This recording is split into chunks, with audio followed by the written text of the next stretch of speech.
Welcome back to Bike Race Weekly. I'm your host, Ryan Gerard, and I am here as always with my co host, Rick Grunwald. Brian, how's it going? Good, good. And people who are watching, you are obviously seeing that we have gone virtual. We're going to do the podcast remote because I am a new house, so Rick and I no longer live across the street. But it's a good time to transition this to a better YouTube uh, space type thing.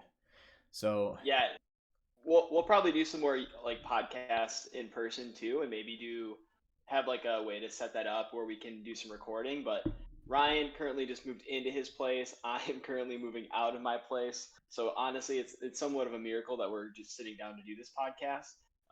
So once we actually get like a little bit settled, we'll be doing a lot more in-person podcasts.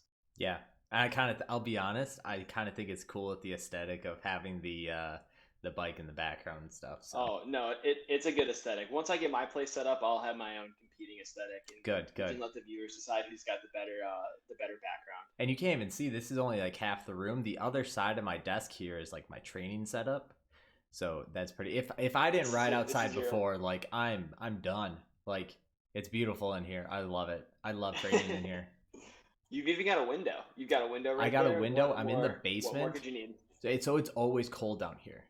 Like that is such a difference. Where we are, in the second floor of the apartment, and then my training studio was in the third floor. So it was always hot. Like even during the winter, it was always hot up there. It's always cold hmm down here, so it's like perfect. I did a pretty hard Zwift race today, and the place that I do it in, I have a buddy's. He it's a woodshed. He lets me do like my training in there because we currently live in an apartment that I can't do it in. And it's the first time I did it when it was like above 70 degrees, and it's normally like kind of cooler in there, but it was like really hot today, and I thought I was gonna like pass out from heat stroke. I had no fan, so no air circulation, and you ever get to the point where you're so like either dehydrated that you get goosebumps on your arm? I was like getting to that point. So I thankfully, haven't been there. I have been like so mm, hot before because going back to my old apartment, there was one time where Anna was sleeping because she works night shift at the hospital.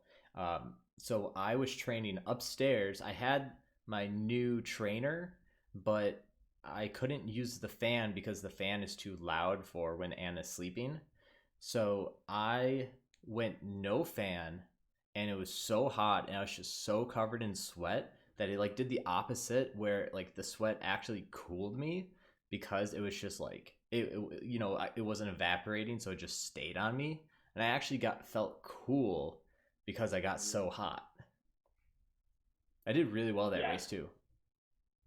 there you go. Yeah. Well, there's something too. I've heard that like you're I'm bad at like remembering specific statistics, but something like your brain is supposed to be like 2 degrees cooler when you're sleeping versus when you're like awake and active. So there's actually something called a chili pad, which is like a pad you put on your bed, and it's supposed to help drop your body temperature so that you can fall asleep faster and stay in a deeper sleep, which is kind of especially going into hot months.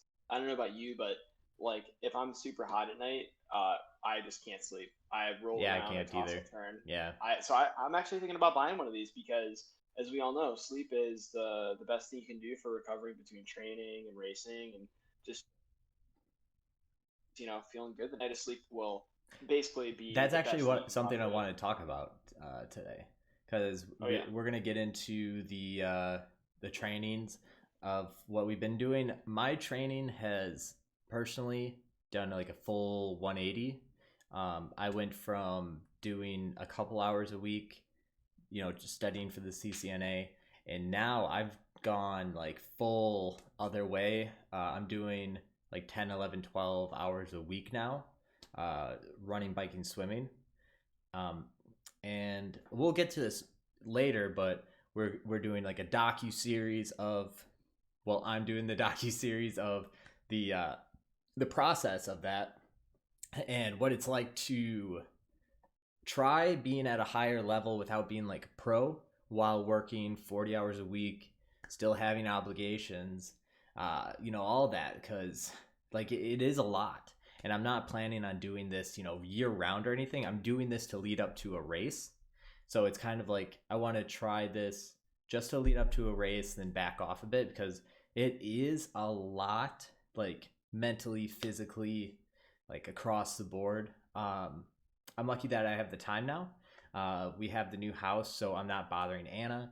Um, so it just works for my situation right now. But if it was different, like that would be tough. I don't know how people do it with like families and stuff. Like, being not many obligations, like it is tough already. And one of the main things that I've learned is like sleep during doing this much like work is such like so critical, especially because like I work at 7 a.m. I get up at 5:30. Like if I'm not in bed by like 9:30, I know I'm gonna feel it the next day.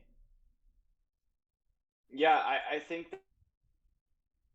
that it's not another popular YouTuber. He did the vegan cyclist. He did a train like a pro challenge, and you're doing the train like an elite amateur Train challenge, like you want to where you're be. just, yeah, where you're just putting in like a good amount of time, not a crazy amount of time, but it's a challenge still because you're stretching yourself. You're putting in more time without shifting obligations, and you obviously have like a busy life too. It's almost like when people do those challenges where they go like nuts. The hard part about it is the training itself and getting all that work done.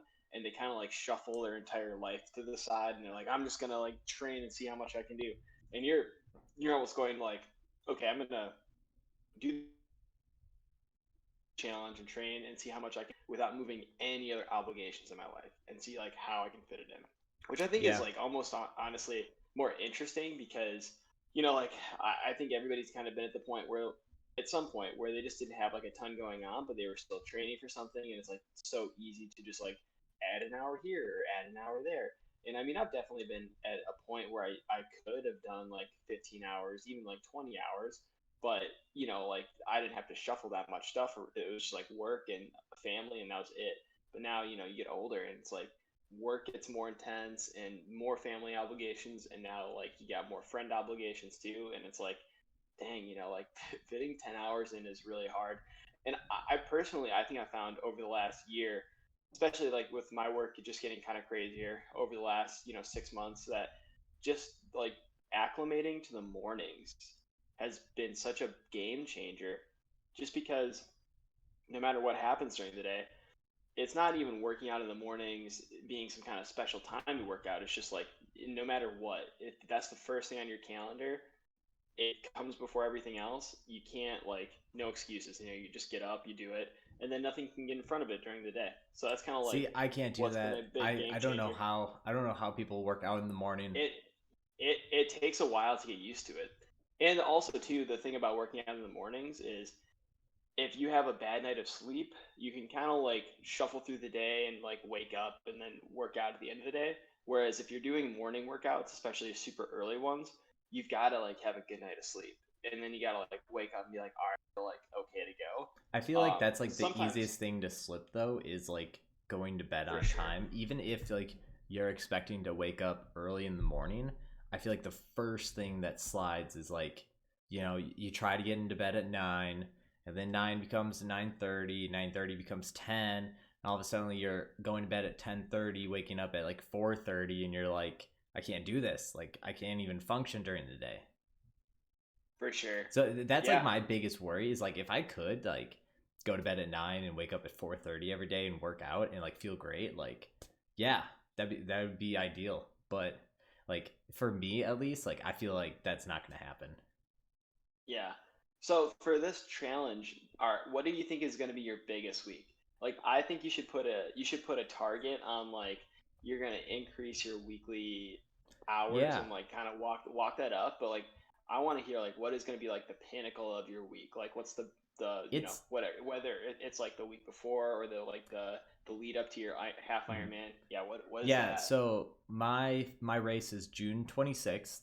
Uh and so the week before, so I'm doing a recovery week obviously, but the week before is actually like the end of that week is slightly tapered just so, and that's kind of to be like almost like a governor, so I don't do too much too late. Like it forces me to start the recovery, feel good for the race. The last thing I want is to go through like this really hard block and then just be blown for the race. Like that doesn't help at all. Like I might as well have just been doing 8-9 hours a week. You know, there's no point. So that the week before the recovery week, the second half of that week starts the taper. I'm still doing like 10.5 hours that week, but I'm starting at like roughly 10.5. I did like 10.5 last week. This week is close to like 11.5. Next week's like 11:45. Like it's not like a huge difference week to week, and it's really just adding a little bit more every week. So it's the consistency over the next like 4 or 5 weeks that's gonna matter, rather than trying to do some crazy month where I'm like gonna blow myself apart. I'm trying to be smart about this, because like I'm hoping that you put one big block in like this and it makes a huge difference, especially because the 3 weeks before this kind of tapered off of training to focus on other things. CCNA to wedding, and then moving into a house 3 weeks in a row, like that really messed up with stuff. So yeah, that's what I'm trying to do is like, and it's a good experiment of like, how do you manage that? So far I'm a week and a half in and I feel pretty good. I mean, I'm tired, my legs are tired, but that's why like I'm being really strict about sleep, using the massage gun every day. I use the massage gun for like 15 to 30 minutes every single day. Getting food in properly. Like the first week I gained 6 pounds in the first week. Oh my god. Yeah. What were you eating? I think so. It's a couple things. It's not like I just got really fat. It's not. It's mostly because of water retention and glycogen.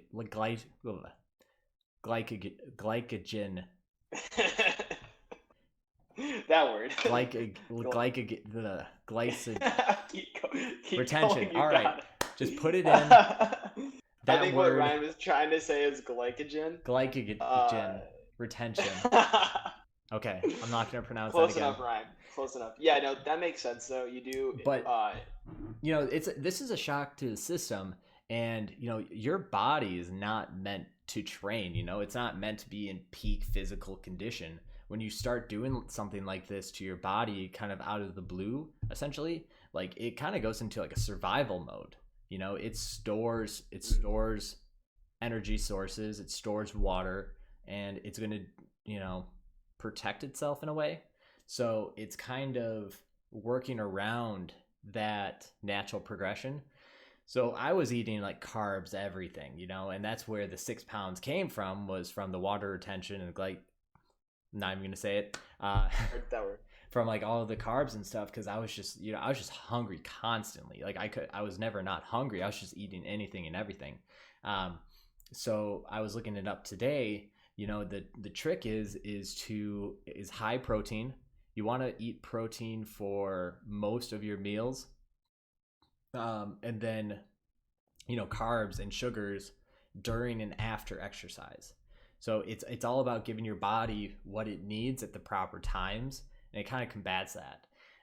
What blows away me now is last weekend was the first really big Ironman race, Ironman Tulsa.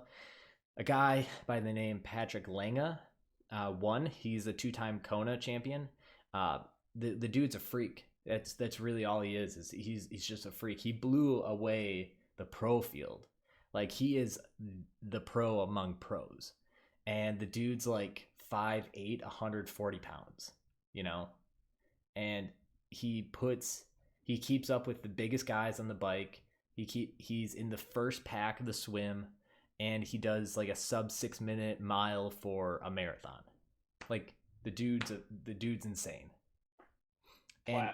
Like it just amazes me that like, week in and week out, he can do these huge weeks, and like he's able to maintain such a small frame. Like it's crazy. Like just the small amount that I've been doing, like I'm just like, I'm constantly hungry, and I'm like, how do I not feel hungry? Well, I think there's like a couple things going on there. I have two thoughts. Like, I think for any kind of like training, as you start to notch up the hours, you've got to naturally just pull back on some of that intensity. Um, just because like you can't do like if you're training, the way that you're training for a 6 hour week, if you just try to like multiply the work and the intervals and the duration, everything at once, like you're just gonna, that's how people get sick and they don't end up like progressing because they grind themselves into the ground. But, if you look at a lot of these athletes, like they still do the work, they do the intervals, they do their sessions that are key, but then everything else on top of that, they just layer in like these nice, steady, low intensity hours. So I think that would be really interesting for you is that like once you start to feel like you're getting a kind of a hole in the training, is like you're not adding any more intervals at this point. You're just kind of like adding that time at like a nice base to like push that aerobic system without drilling yourself into the ground. And that's how, like, so I think it'll be interesting, if you take what you're doing and then just kind of bookend all that work with some hours, right? Zone 2 hours. And then, I think you might be surprised that at the end of it, you can just see yourself slowly walking those hours up every single week. I think it'd be cool if you eventually, because you're obviously doing a half Ironman at the end of the year, so you should try to like walk your hours up steadily enough. I think you should shoot for trying to do a 20-hour week. That would one be week insane. That would be one week. really hard. And it's It would not be hard. It it's would be not hard. even the like if I was a single man living alone, maybe. But then Because you have no I'm excuse. It's like, what else do you have going on? well, you're still talking about like still having work, still having to get, groceries, um getting gas for your car. Like if you're trying to do 20 hours a week, like how many hours a night is that? And then That's like if you're training, like you're dedicated. what if Sorry. you're Oh, training sorry. six? I was gonna say if you're training 6 days a week, I think that's like your average training day is like around 3 hours. More than 3 hours. Yeah, you'd have to do A little three bit, a hours and little then bit, two yeah, 5 hour days. So it's like yeah. throw in cooking. Like it. So I no longer. I used to go home for lunch. I no longer go home for lunch. So I have to make lunch too. So you got to think about like you got to make all your meals. You got to do all the things to support yourself. Um, that's the stuff that digs into that time. Like Oh, for sure. Yeah, and like that's what I mean. Like it would be interesting to see like if you could walk it up to that. sure. Like let's say you get to where you can do 10 weeks and like okay, or 10-hour weeks, and it's like all right, 10 hours is pretty good. And then you're like okay, I'll do a 10-hour week and a 12-hour week and then a 14-hour week. And then the next, all right, I'm going to do a 16, an 18, and a 20. And just that last block and be like, all right, can I actually get to that 20-hour week? And then once you're there, it's like, what does that feel Yeah, like? I Like, don't think I'm gonna do I don't think I'm gonna do that. To be honest, I think I'm gonna cap it or at go like 12 straight to go hours. straight to 20. Go Go straight to straight to 20. 20. Yeah, I'll just start doing Go 20 straight to hours a 20. week. That'd What be is 1 week gonna do to you? What is 1 week gonna do to you? to be honest, I just don't think I could do it. Like I don't think I could sit down and do a 20-hour week. For It's a all in your couple head, of Ryan. reasons. First off, like that would blow me apart. I would have to recover a long time for that. Uh, because mainly like I would not have enough time to recover every day for that. You know, just with throw Sure. in you're definitely not getting as much sleep as you should. Uh, you're definitely not recovering during the day. If you're working all day, and like by day 2 or 3, you're just mentally destroyed. I'm just saying it would be a fun experiment to Oh, that would try. not be a fun experiment. uh, Yeah, but it's crazy even to think how like professionals do it. I feel like people think you just go out for a 5 hour ride and you come home and your day is done. But like when you're a professional, like you watch everything. You're not just riding 5 hours. You're riding 5 hours. Then you're doing a 30-minute stretch and core. Then you're tracking all the food that goes in and out of your body. You know, you're seeing your coaches. You might be coaching, you know. So like I feel like there's like at least 4 hours a day where like professionals are just doing stuff besides training, you know. And even Yeah, for that, sure. you know, even for how much time they have to train, um, I feel like they probably still struggle with it, especially That those is why really big they weeks. that is why they are elites and we are not. Yeah, yeah. I mean, that's why they always talk about, you know, having the support system is because like they got to have people to like help them out with all that. Because if it was as easy Right. as just like riding your bike, like, you know, everyone could do it. Anybody could. Yeah. Yeah, that's why it is impressive that some people are able to do it, sometimes sustainably and sometimes a little bit unsustainably. Um, but yeah, I mean, some people though, that's what they want to base their life around, which is sweet. It's cool. Got to give respect for that.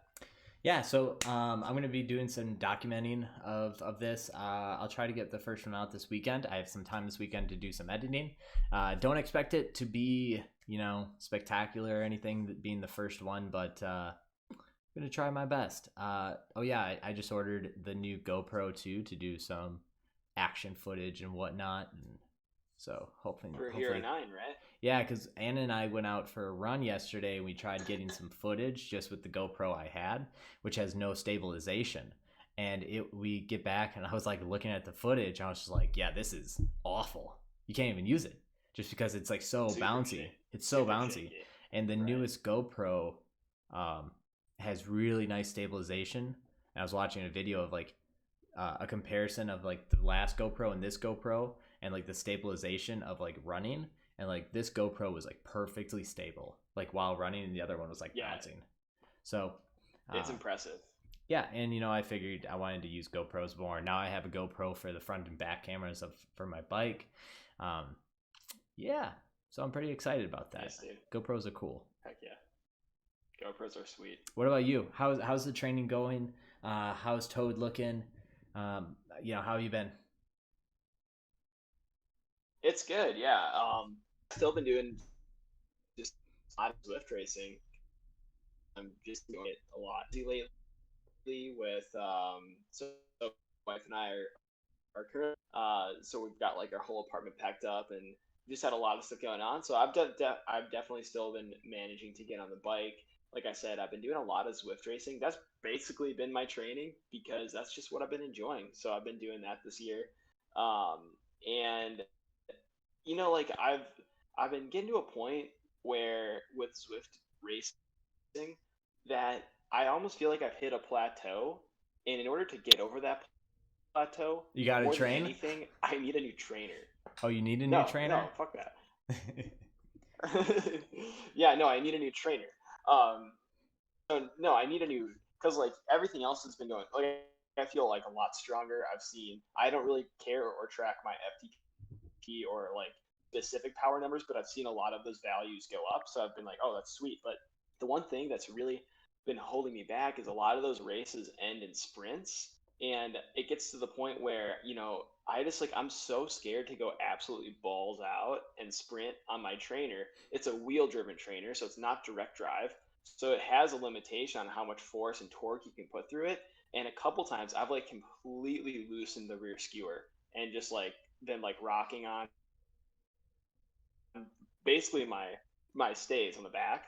So I'm like contemplating, even though it's about to be June, one of the best months for riding, especially in Wisconsin. I'm like, ooh, maybe I go ahead and buy like a new trainer, and that'll help me with some Zwift racing. But I keep telling myself that I got to wait until next year. I can keep using my trainer because I got to start getting outside a little bit more. Like I said, I've been doing a lot of Zwift racing, and that's been good. I feel like my power's good.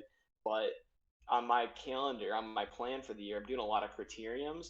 And the one thing I've noticed just from all that trainer riding, and I'm sure you can probably attest to this, is it does drop your cadence quite a bit.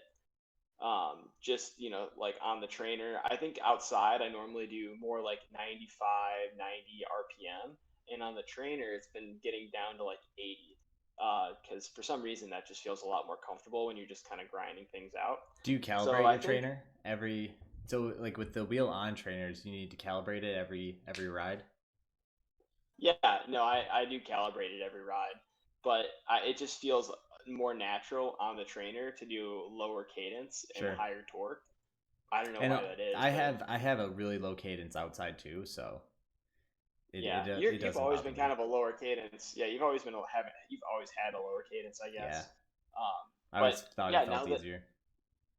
right now that some more criteriums are coming up, I'm gonna go outside, and I think I'm really gonna transition into doing a lot more cadence work, doing a little bit more long rides just to kind of get some miles in at a lower intensity, and then also mixing in a lot of sprint work too. Because like I said, I haven't been doing a lot of sprinting because I've been on the trainer, and trainer sprints are not real sprints. We all know that.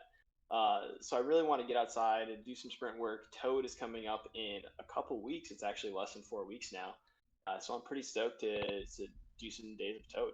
Honestly, if I were you, I would keep doing the same thing, and then only do outside rides to do sprint training.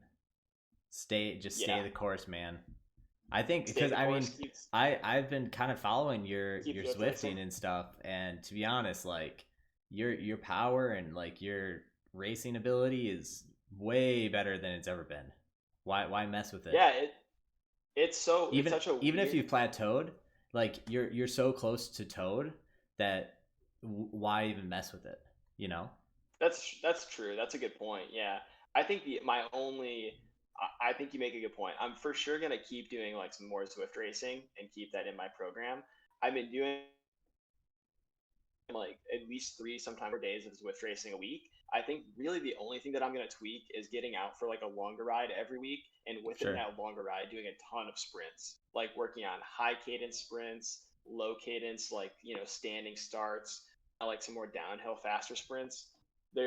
I mean, I think that's like that's in my mind too something that a lot of people when I ride with them they don't work on and they never think about is just like training your sprint.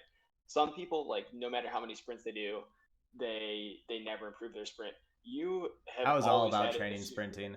That I did so Well, much sprint training. I loved it. I was I actually thought that was the most beneficial thing I've ever done. I was actually going to say though, I think the last couple of years of road racing, it didn't seem like you ever really trained. You didn't train your sprint that much. You always just had like a really good sprint. I did a Like when we lot of started, sprint training like earlier on, yeah, and then when I we would started do riding together. like leading up to Toad. I always did quite a bit of sprint training. Same Yeah. thing with same thing like early like last year. I did. I always tried doing like one sprint workout a week. Hmm. Or not last year, the year before, where I actually did, crit racing, um, and that always helps, just from the repeatability, because, like you said, yeah, like, um, I think indoor training you can only go up to a certain power level before you're better off doing it outside.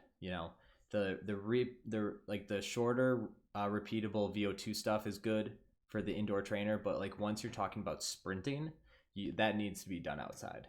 But Yeah, 100%.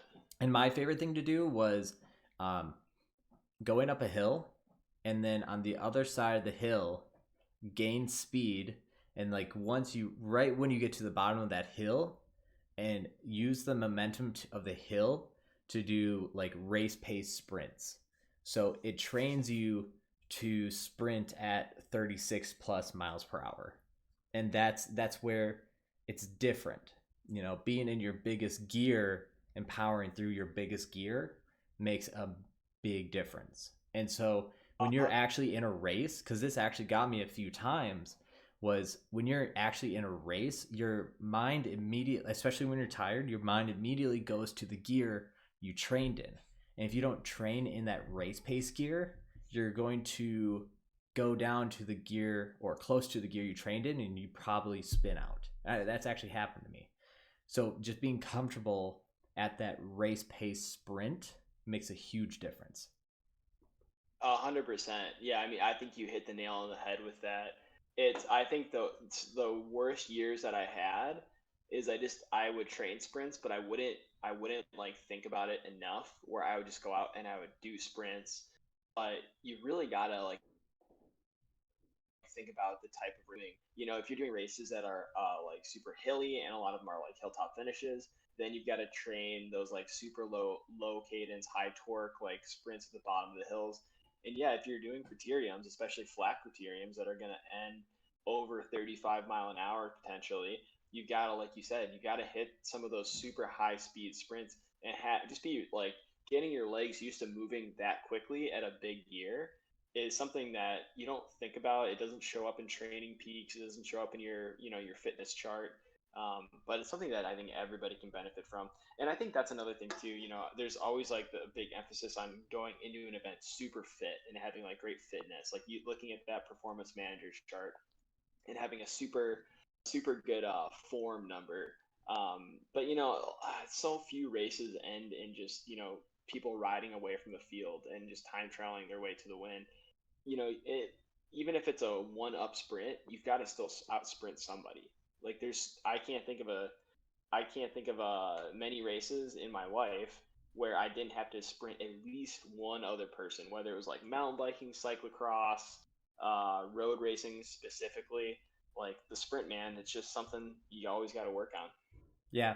Then my other thing that I always like doing, watching those videos, like Ryan Aitchison's videos was always what I watched previously, and doing a hard workout while watching those videos because it puts you into that mindset of like you feel what that guy is feeling, like when you are pinned, and then it helps you visualize you being in that situation. So like while you are just pinned, you're watching him, looking at the gaps, like figure out like if you were in his situation, where would you go or what would you do?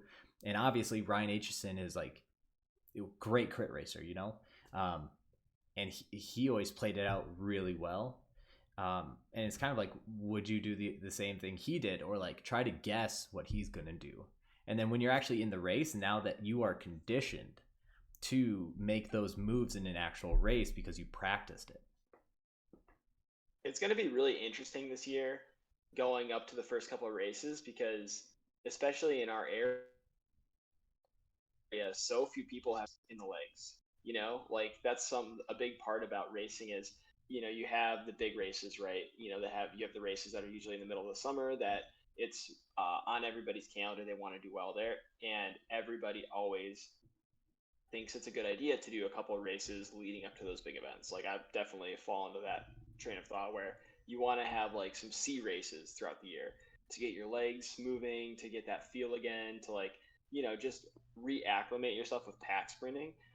So it's going to be really interesting kind of jumping into a race like Toad where I would say that at least half of the field that lines up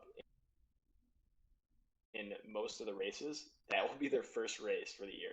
And to have Yeah. like, I mean, hopefully it goes smoothly, but I think the way you describe that workout where you're basically it's like a quarterback, right? Like what do the best athletes do in ball sports? They watch tape. So why would it be any different from a cyclist? Like go back and watch tape. If you have old GoPro videos too, that's even better. You can watch and see like where you either won or lost a race and see like, oh, if I would have gone this way, if I would have shot this gap, if I would have followed this wheel, and then you can kind of dissect that and keep it in your brain. And so the next time that you race, you can kind of look out for these things or have them, like I said, kind of in the back of your mind, be like, oh, I got to remember to do like just to not sprint too early or not sprint too late, no matter depending on what you're actually struggling with. Yeah, and a lot of it too is that you don't want to, like, in a way you don't want to think about it. Like it should be engraved in your mind to where when you are put into that situation, it should just be instinct. Like as soon as you see something, you should take it. You shouldn't have to second guess it or like even think about it. Like you just take it because the mental process. I don't think I shouldn't say I don't think. I I think it can be done after a year like we had, where a lot of people don't have the race experience right now. Um, Honestly, part of the reason why I was okay with missing Toad this year, uh, kind of makes me a little bit nervous. Sorry to say that, Rick. You'll do fine. No, fair enough. I mean, let me tell you what my plan is, what my strategy is for Toad is like. I'm in the same boat. Like I haven't done a road race now in almost 2 years. It will be, yeah, it'll be about 2 years since I've done a road race. So my thought is, okay, well, I this is obviously no matter how much tape I watch, I can have some thought about what I want to do and where I want to be.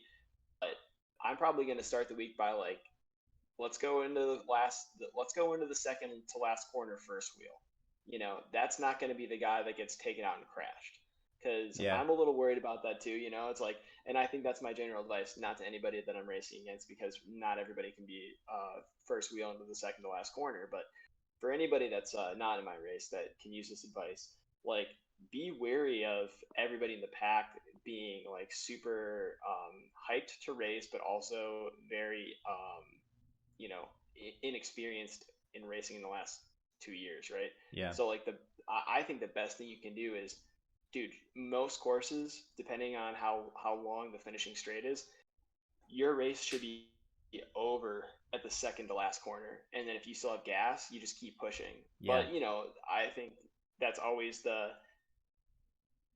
it's always the safest option. Lead it out. You might not win. You're probably not going to win, but that's a great way to guarantee a top 10. Yeah. It's a great way to guarantee that you're in the mix. And, also too, I find that if you go in with that mindset where you jump at the last corner, a lot of the times there's a swarm moving up at the same time. You get two or three guys that beat you to it and they jump in front of you. Your third wheel going Mm-hmm. into the last corner. Like, what better not to be in?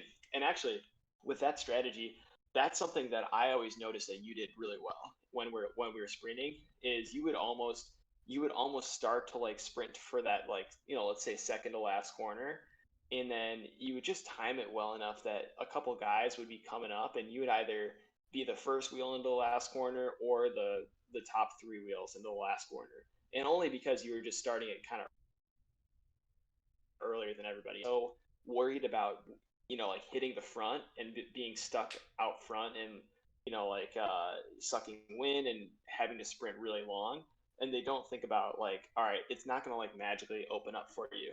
You're probably not going to win by being in 10th wheel, and you're probably going to get swallowed up and get pushed back to 15th or 20th if you stay there too long. You've always got to be moving up.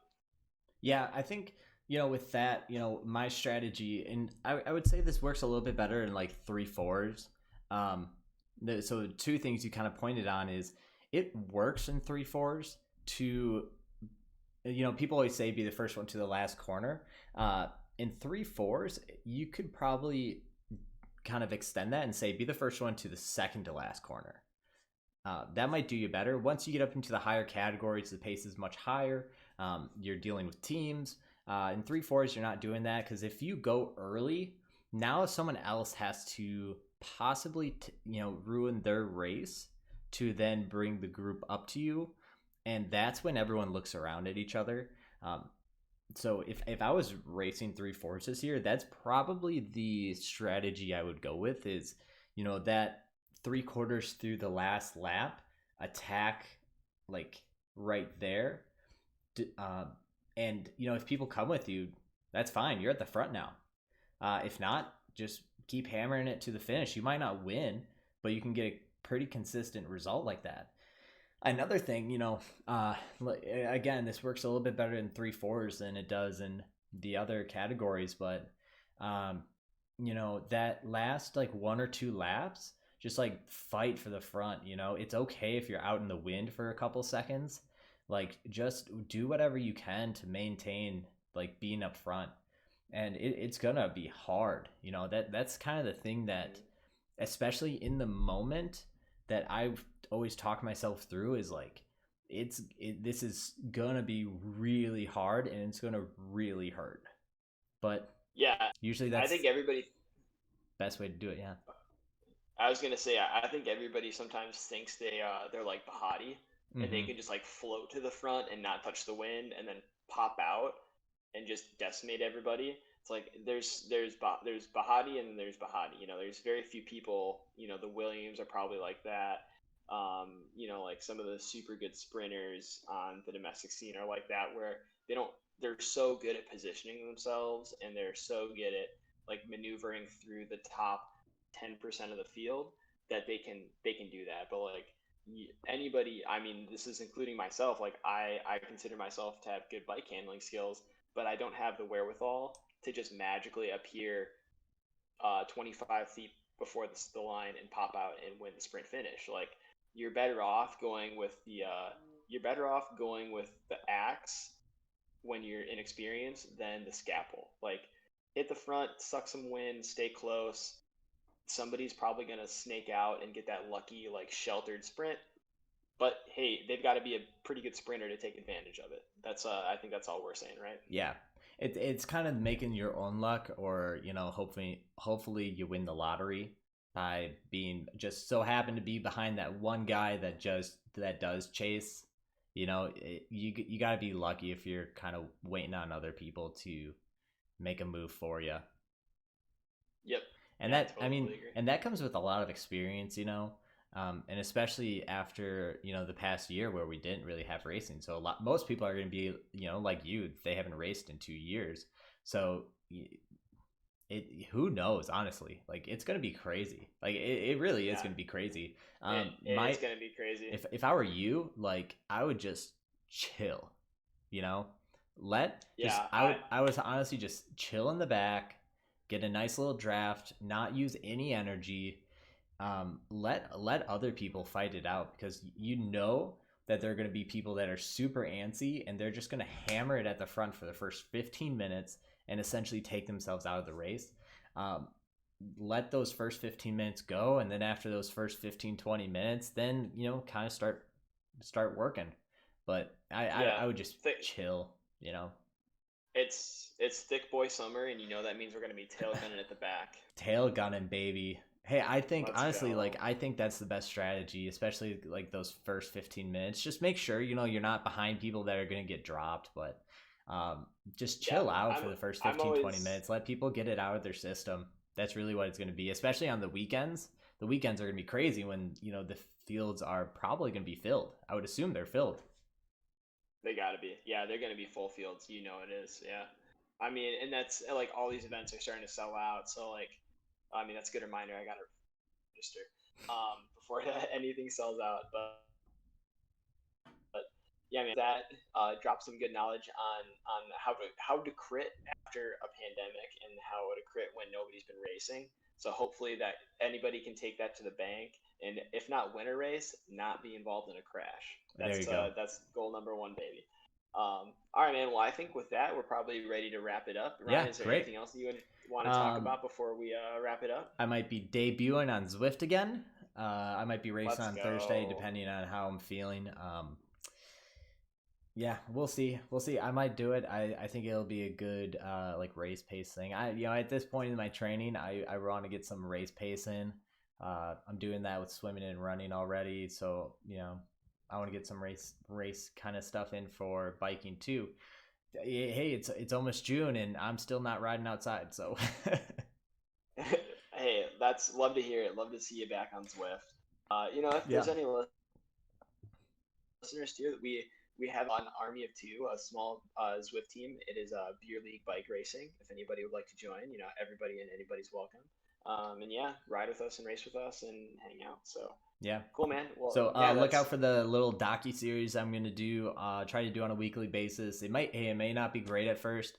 I'm thinking of calling it "Train Like You Wanna Be," something like that. So look out for that comment. I'm hoping to get it out by Sunday, but I'm excited for that. heck yeah, that's gonna be awesome to see for sure. All right. Anything else, Rick? Cool, man. Well, no, that's pretty much it from me. I was just gonna say everybody can do your favorite socials at Bike Race Weekly. Tweet at us, send us a DM, send us an email. If you want us to talk about anything, if there's a topic on your mind, love to hear it. And yeah, until next time, thanks for listening.